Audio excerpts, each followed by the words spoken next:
On n'en avait plus besoin que toi. Kyle a ricané à travers la pièce, comme s'il ne venait pas de siphonner 120 000 € de mon compte. Je m'appelle Rebecca Mitchell. J'ai 34 ans et j'ai bâti ma boutique à partir de rien. Cet argent, c'était mon avenir, mon rêve, mon tout. Et mon propre beau-frère l'a volé. Il n'a même pas sourcillé, il a juste affiché un sourire narquois. Mais il a oublié une chose.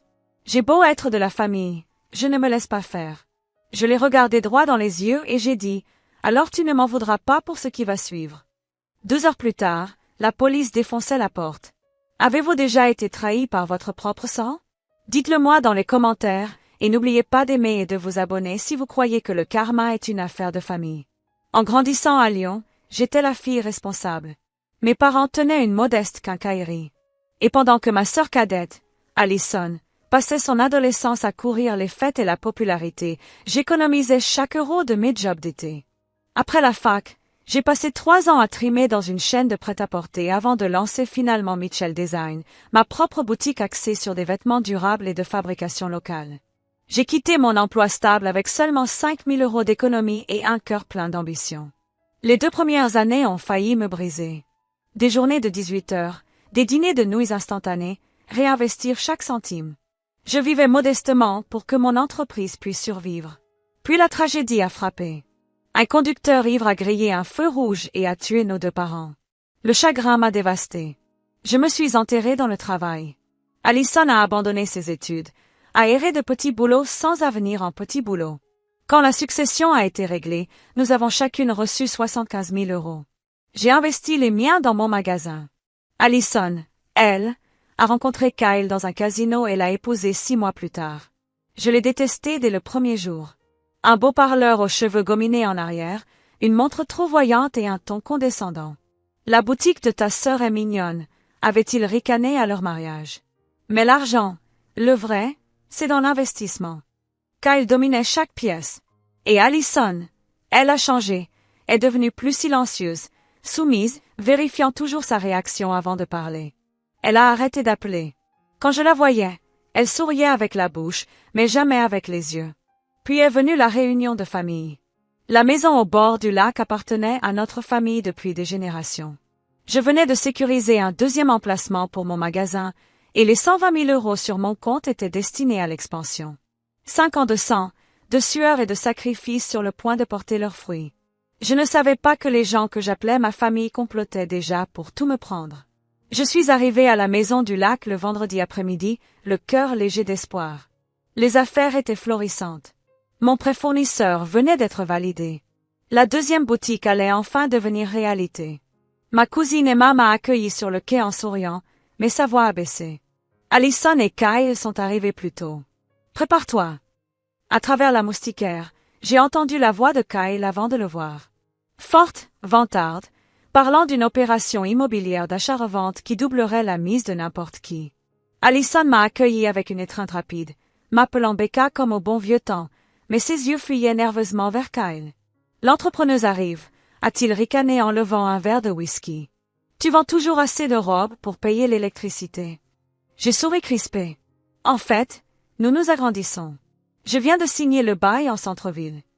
En centre-ville avec cette économie, a-t-il raillé. Plus tard dans la nuit, je suis allé dans ma chambre pour vérifier quelques emails. Je l'ai remarqué instantanément. Mon ordinateur portable avait été déplacé. Le cordon était branché sur un port différent. Juste légèrement décalé. Je me suis figé. Je l'ai ouvert, j'ai scanné l'historique du navigateur. Vide. Mais ensuite est arrivée l'alerte. Nouvelle tentative de connexion. Échouée depuis un appareil non reconnu. Mon ventre s'est noué. Quelqu'un avait essayé d'accéder à mon compte au cours de la dernière heure pendant que j'aidais à préparer le dîner. J'ai changé tous les mots de passe, activé la double authentification et verrouillé mes appareils, mais la boule au ventre est restée. Le lendemain matin, je me suis réveillée dans le chaos. Claire, mon associée, a appelé, paniqué. Rebecca, le paiement fournisseur a été rejeté. Ça indique provision insuffisante. J'ai couru sur mon application bancaire. Mes doigts tremblaient. Compte courant, 0 €. Épargne, 0 €. Compte professionnel, 0. Parti. Tout. 120 000 €. Envolé.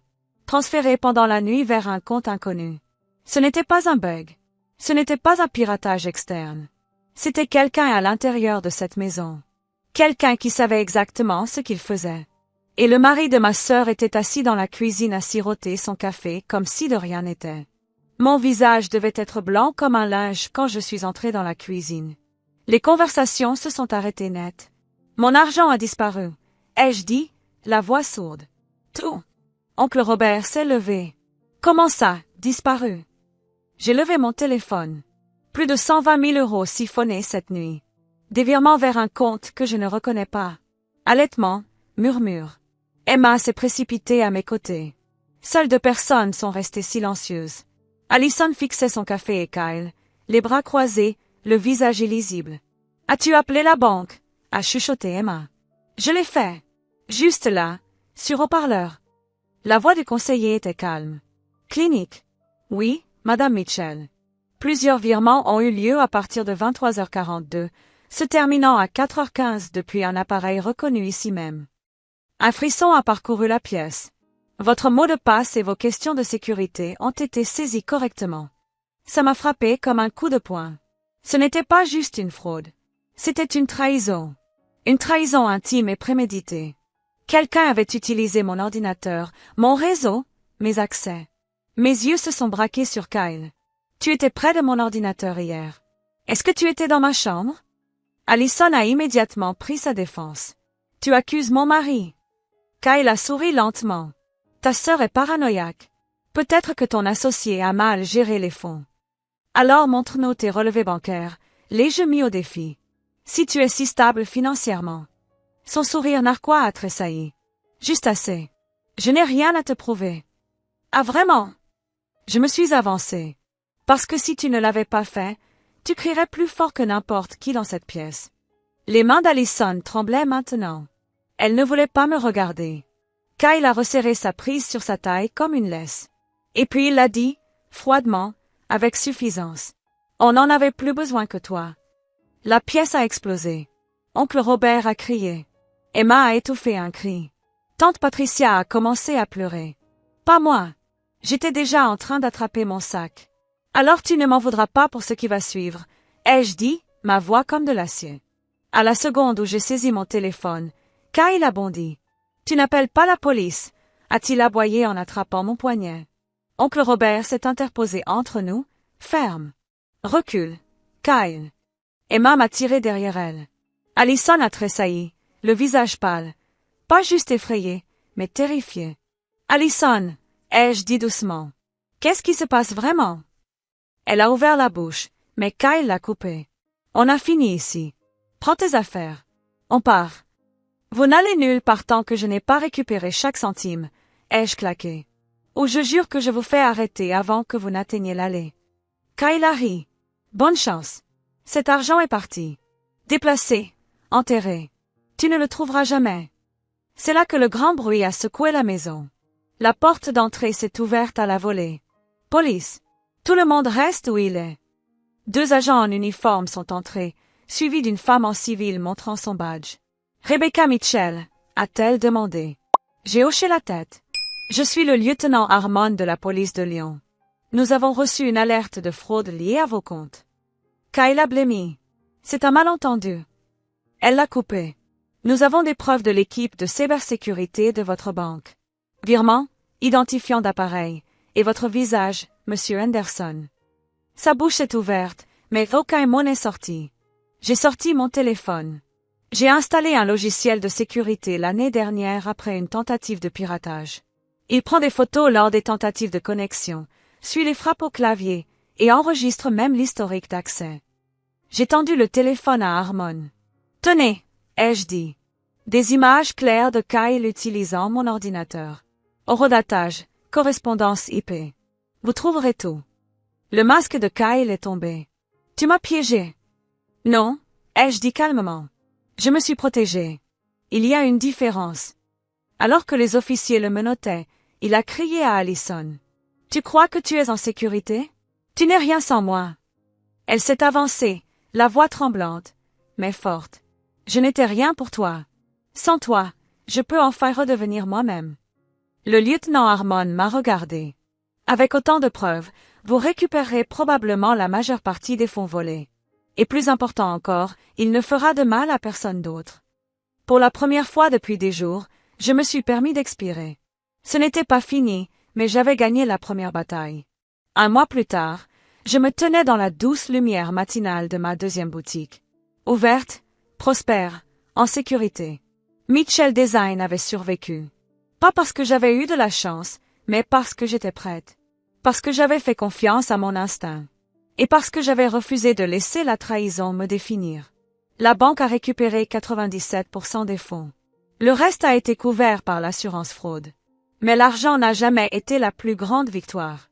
C'était Allison. Elle a emménagé avec moi, a demandé le divorce et s'est réinscrite à l'école. Les cernes sous ses yeux ont commencé à s'estomper. Elle rit à nouveau. Elle fait de la pâtisserie à nouveau. Elle guérit. Elle m'a dit quelque chose hier soir alors que nous coupions des légumes comme nous le faisions avec maman.